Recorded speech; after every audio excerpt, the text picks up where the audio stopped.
Well, welcome back to Steve Robb Reviews. Today, guys, we're going to talk about coolant. Do you know what kind of coolant you should be putting in your vehicle? You see this right here? This is a generic brand. This is a universal coolant called Prestone. Can you guys guess whether you should put this in your vehicle or not? Let's go in the shop. Let's have a little bit of chat about coolant. Okay, let's get started here. Exactly. Why should you know about coolant? Well, you really don't have to know anything about coolant. What do I know about coolant? Absolutely nothing. So what am I going to explain to you here today? I'm going to explain to you that if you own an automobile, whether it's a diesel operated engine or a gasoline operated engine, you don't have to know anything about coolant to pick the right coolant. If you guessed this was the right coolant to use, what did you do? You just guessed. And that's what you don't want to do when you're putting coolant in your automobile, truck, no matter what it is. You want to put the right coolant. So what is the right coolant? Well, we're going to get to that. First of all, a lot of people have had different philosophies on coolant and what kind of water to use. I use distilled water. Now why do I use it? Because the manufacturer told me to use it. Interesting thing. Ford Motorcraft Coolant says use distilled water. Prestone or any other generic brand of universal coolant, they may be different, I don't know. This just says use clean water. Doesn't say distilled or ionized water. AC Delco, Dexcool, says use clean water. Doesn't say to use distilled water or deionized water. I use the distilled water for one reason only, logic. To me, it seems normal that if I use water that doesn't have all kinds of chlorine in it or heavy metals or chemicals, or if you live out in the country and you have hard water, well, I just don't want to take a chance on using anything except distilled water. You go to your garage, what are they using? I have yet found one garage that I know that uses distilled water. They just use whatever comes out of the tap in the shop. Is it the right thing to do or the wrong thing to do? I have no idea. I have no idea. And neither do most of you. So let's get on to how do you actually mix your coolant? Well, I use this jug right here. And I mix mine 50-50. I put half water, in my case distilled water.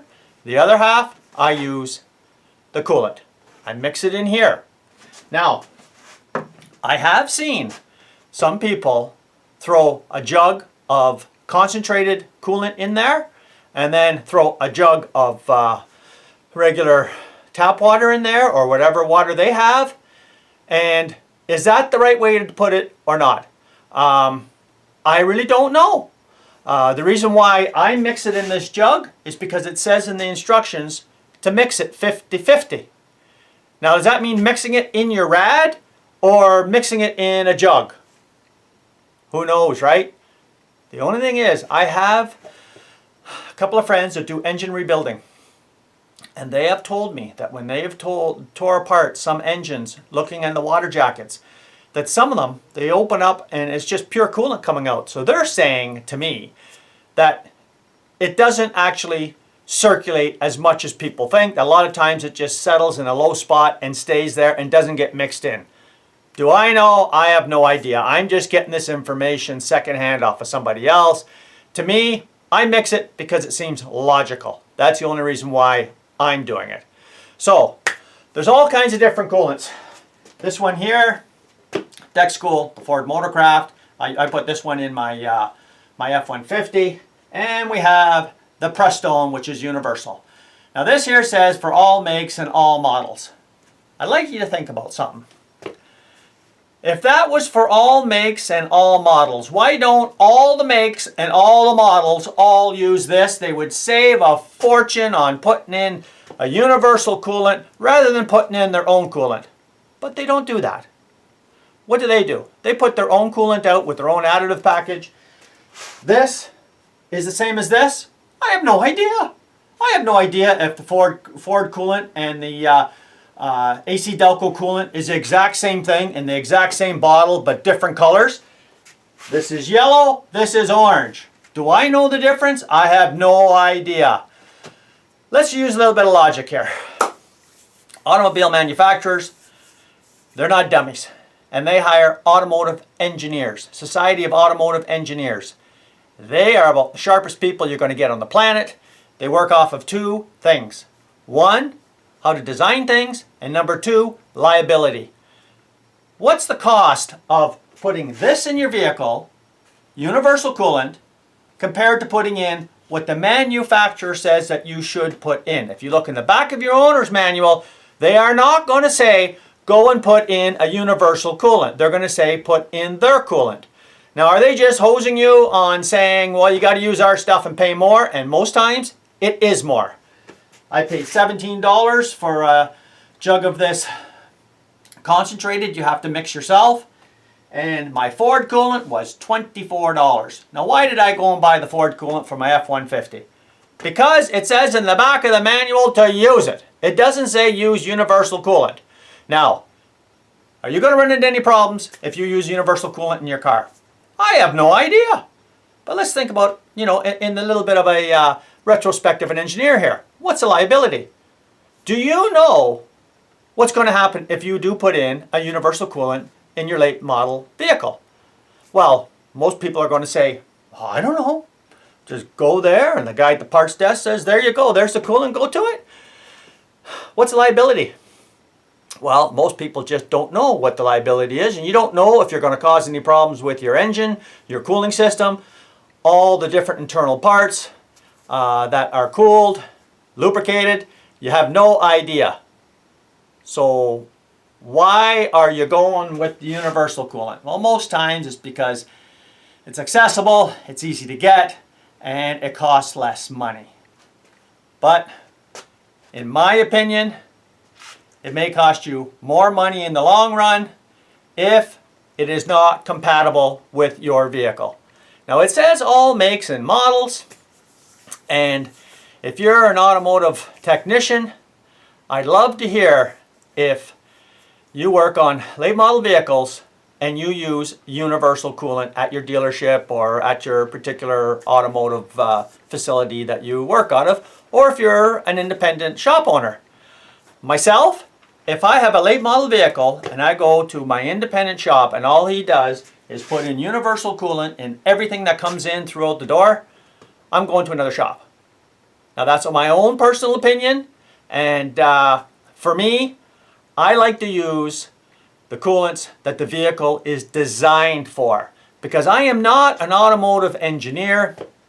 I have no training, and none of you watching this video most likely have any specific engineering training in chemicals to know what coolant you should put in and what coolant you shouldn't put in. All we are doing is getting digested information off the internet, or people, going online and searching, could you use this and could you use that? You know what? The safest thing you could do is put the coolant in the vehicle that the manufacturer calls for. Because guess what? You're not guessing now. You know that that is the right coolant for your vehicle. Now, if you go to an independent shop and they put universal coolant in your late model vehicle, how would you know the difference? Well, unless you're up on coolants and you know the difference in the colors, or you just ask and say, okay, so what kind of coolant did you put in my vehicle today? Well, I just put the no name, no brand, universal coolant. It's good for everything, don't worry about it. You drive off, you may never have a problem. You may never have a problem. And if you do have a problem, maybe 6 months, a year, 2 years from now, do you think you could possibly tie it to the universal coolant? I don't think you could. It'd be pretty hard to prove. Now, there's always been a discussion about mixing coolants. Can you mix two different coolants? Universal, so you can mix it with everything. Well, I don't know about that. I will tell you something. I have seen it myself where people mix different coolants together and it don't work out too good. Now, that's my own opinion, and that's about it. Now, are universal coolants bad? Absolutely not. There is a place for universal coolants, and I will use one example myself. My Chevy Silverado. I use a universal coolant. I use this coolant. And the reason why I do it is because way back then we did have a lot of media information put out about DexCool and how it was gelling up and all this kind of stuff. Turned out that most of that information was actually incorrect. And to this day, DexCool is still getting a bad name off of a reason I can't see no logic in. But at the time when I changed over, I had to put a new water pump in my truck. I flushed it all out and I started with this here. And I have never had a problem since. And you know what? That's just me. But if you were to say to me, Steve, I have, say, a 2014 Dodge Ram. Can I put this universal coolant in? And I would say, I have no idea. Do you want to experiment? For 17 bucks, do you want to experiment, or do you want to go to the Chrysler dealership, buy yourself the Chrysler coolant, and not guess, and not experiment? So that's the whole idea behind this video today, is I do not know anything about coolants. Most people watching this video don't know anything about coolants. You hear a whole bunch of stuff and opinions on YouTube and throughout the media. You got people on TV advertising, do this, do that, do whatever. All I'm saying is, for me, if you look at it logically, like an engineer would, and say, what's the downside? What's the liabilities?